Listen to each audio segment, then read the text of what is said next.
Hey everybody, how's it going? Welcome back to the channel. Today I'm going to be covering my A1 Mini maintenance checks or maintenance schedule, kind of. Neither one of these have hit the 1,000 hours. The one to my left here is at 606, the one on my right is 845. And both of them need a little bit of maintenance done to them right now. In general, I usually don't check them until around the 1,000 hour mark. I actually haven't had any issues at all with my A1 Minis besides normal bed adhesion issues, but it's a bed slinger, so it's kind of expected. But I'm going to cover the same exact things I did on my P1 series or my P series printers, show you how I do it, show you what I look for. I'm actually going to have to lube the rails on both of these printers. Ever since I moved, I haven't done anything to them, and they've been printing kind of non-stop. I usually use these for 0.2 millimeter nozzles. Right now they're set to 0.4s just to catch up with all the projects going on, especially in the new house. But I'll show you the maintenance checks I do. And then, as always, don't forget to like, comment, subscribe. And if you like any of this content or you have any recommendations for things you'd like to see next, make sure you put them down in the comments below. And if there's any questions you have about the maintenance checks that I do, you can also leave a comment down below, and I usually get back to you guys pretty quick. So I'm going to change the camera position around to get you guys probably up close and personal with, I think this is Bones right behind me. I can never remember. I need to actually do something to remember that. And then I'll show you the checks I do. Most of this can be done with a printer on.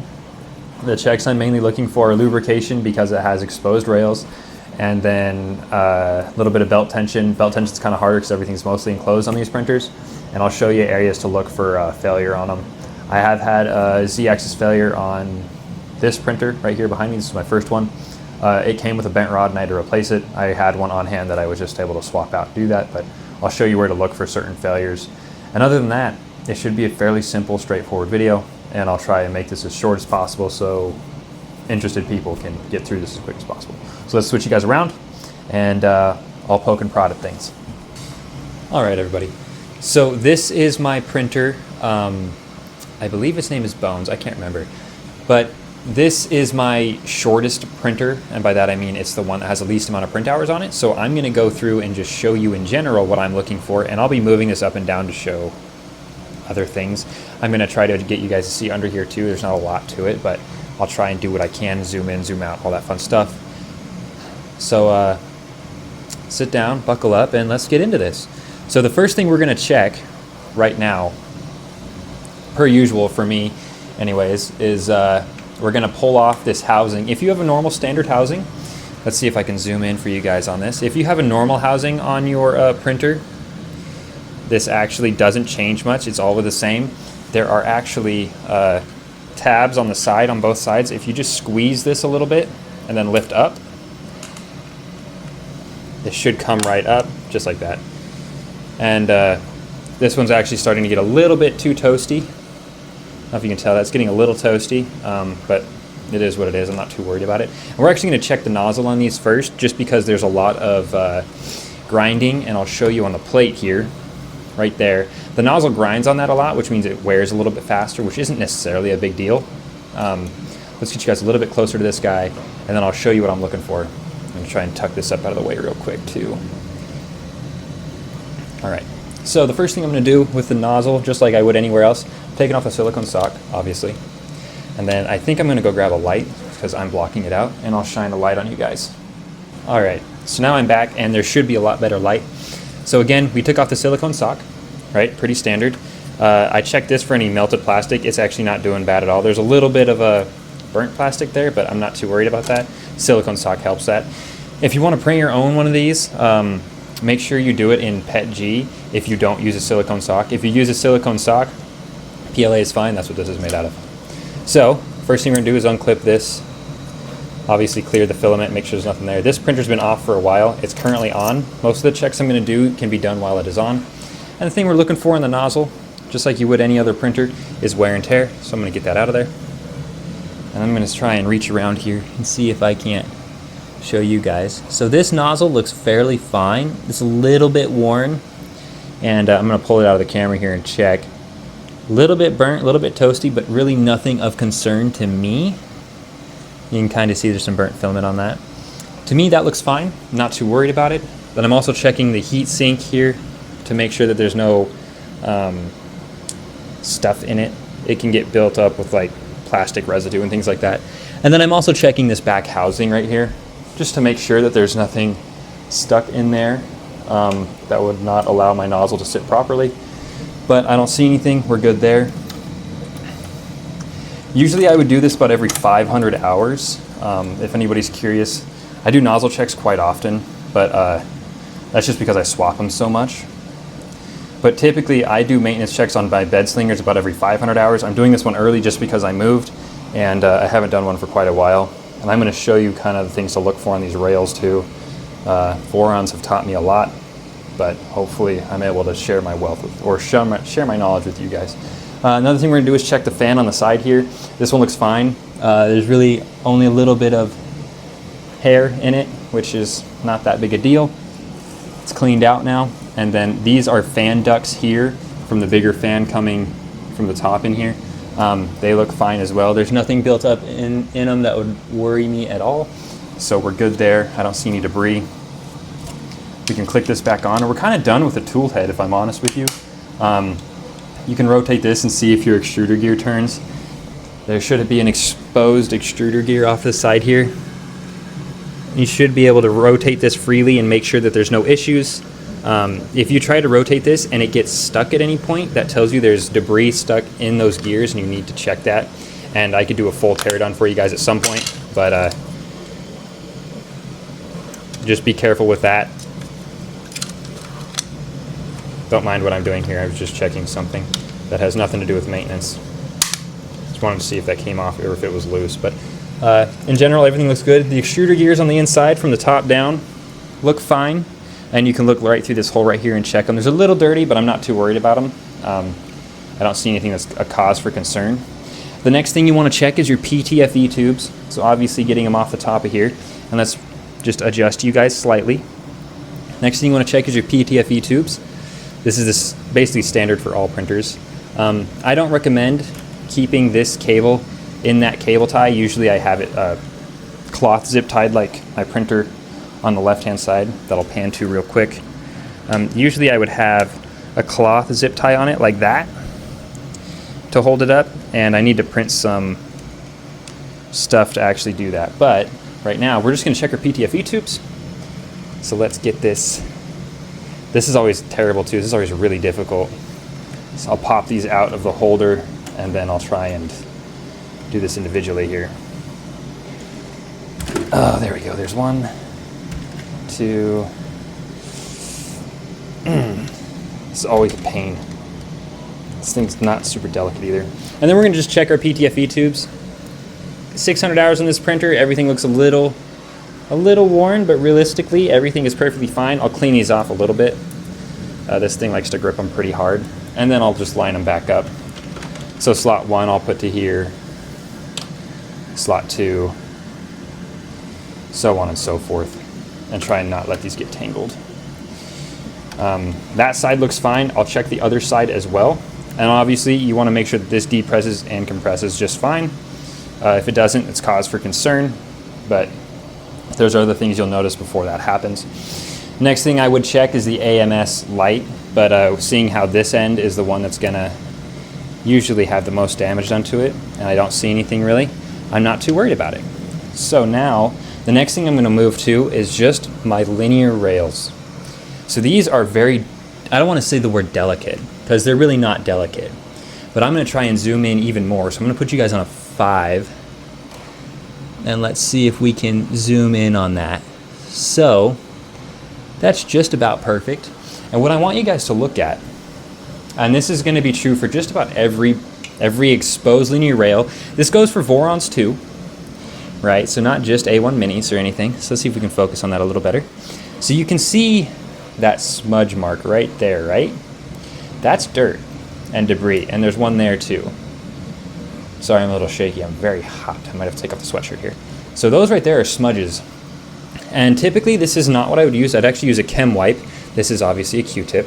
Usually I would use what's called a chem wipe, and I would wipe these off. But I'm pretty sure that these are now permanent damages to the linear rail. But I'm going to take one clean swipe across the top of this with a brand new. And you can see right there, that is half of the top part of the linear rail. That is what you want to clean. So I'm gonna zoom you guys back out, put you back down to 2x. I'm gonna show you how I do that. So literally I just move this over the side, push it into the cutter, drag this along the top, drag it along the bottom, and you'll kind of see it pull up at the end here, which I'm gonna clean up as best as I can. But if you guys are curious how linear rails actually work, they glide on the top and bottom of the rail here, and that's typically where most of your buildup comes from. This front part here also does have a little bit of debris on it, so I'm going to clean that up just because. The belts for the X and Y are inside of the rails here, and I'm just going to try and use this to grab it to show you the belt. But that's the belt right there. See if I can't grab this and pull it up. It's a little bit dirty. And no, I'm not grabbing it with my clippers. I'm just grabbing it to pull it up to show you. So the belt is inside of there. It sits inside this extrusion here. I don't usually typically worry about the belts. You'll notice if you were to jog this and it moves really roughly, then that would be a cause for concern. But if it moves smoothly and you don't think there's anything wrong with it, then it should be perfectly fine. It'll tell you if there is something wrong with the belt anyways. You'll start seeing a lot of skipped steps. So this is the side that I use to clean off the linear rail. This is the side I did a little sweep on the front of it. But now I'm actually going to take some 3-in-1 oil and drip it onto my little Q-tip here. It might be a little much. And then all I'm going to do with this Q-tip actually is just take it with the oil side down and just rub it along that, top and bottom. And then I'm going to run this back and forth on it. And I'm going to do the same thing on the other side.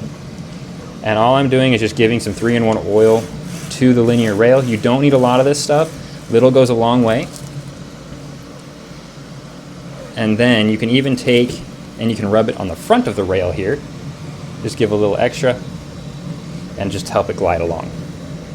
And of course, if you don't have 3-in-1 oil, you can use the oil supplied by Bambu Lab. I believe that's just silicone oil or silicone lube. And I don't really like using that stuff, especially if you live in a dustier area. It just gets too gunky for my liking. And of course, now I'm going to do the same thing with the Z-axis rail, so I'll pan you guys over to it. Literally the same exact process. Oh, sorry about that. Same exact process. I'm going to clean the sides with one side of it. And this one usually, of course, isn't really that dirty because it goes up and down, and there's not really any place for dirt or debris to build up. And I'm still going to hit it with a little bit of oil though, just to give her a little bit of touch of life, I guess. And hopefully I'm not blocking you guys too much. And that's really all it takes to lube your linear rails. Now you can go more in depth with this if you wanted to. I've been doing this a while. The less you interfere, the better in my eyes for this. So now the next thing we're going to check, right, is this little bucket right there. And a lot of people, for some reason, I've never really seen it mentioned. This kicker right here, let's see if I can get a little bit higher angle for you guys. This kicker right here, which is what kicks the poop out, right? I'll be right back. I'm going to move you guys.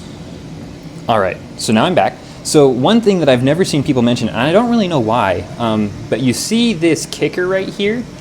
That little square right there can get stuff built up on it, and it won't allow the kicker to go past that. It's hitting right there, which can cause some issues because when this comes over, I'll show you the motion, when this comes over, it pushes that kicker over, and typically there's no issue. But sometimes you can get little bits of filament stuck down in this kicker here, and it won't allow this to come all the way over. So just double check that. It's only spring loaded. I'm pretty sure it's just a spring, like a normal spiralized spring that kicks that over. So just double check that. If that breaks, you're gonna have a bad time. Just warning you. And just make sure that it flows smoothly. You should lubricate this every once in a while. I do it when I notice it's getting really stuck. It's very smooth right now, so I'm not too worried about it.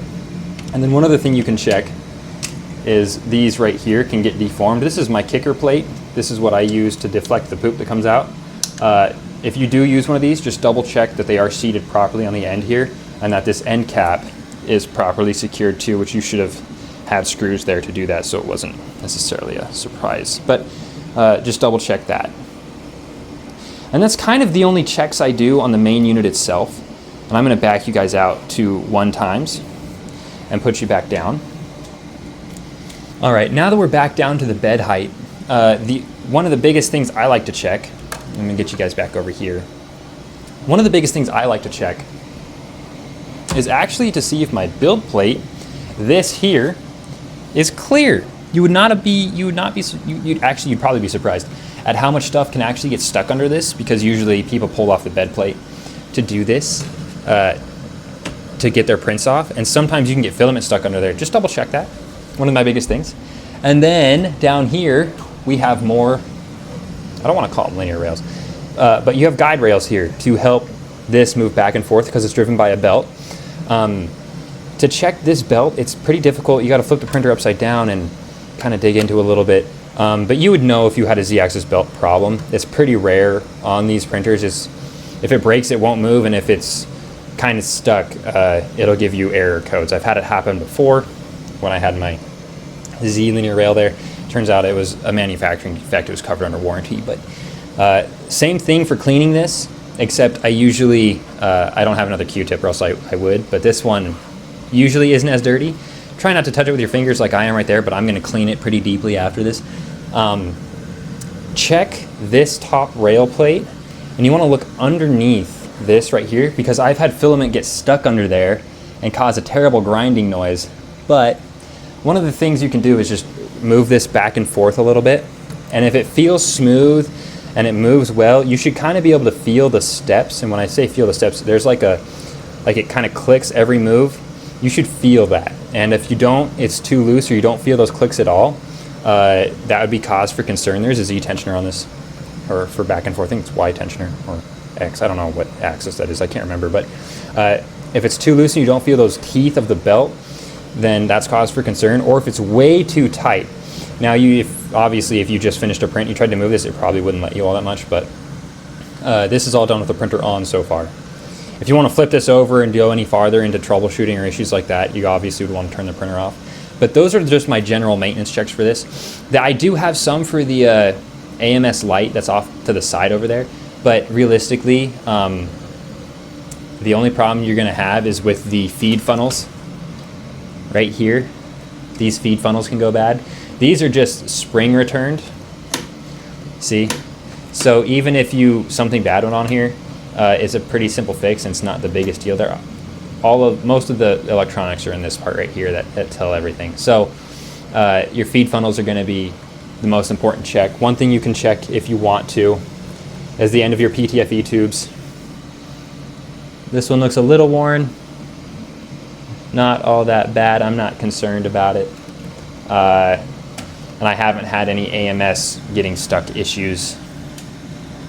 But other than that, I really don't have much more to add for maintenance checks. There is one thing I wanted to show you. All right, let's see if I can get you guys to look in there.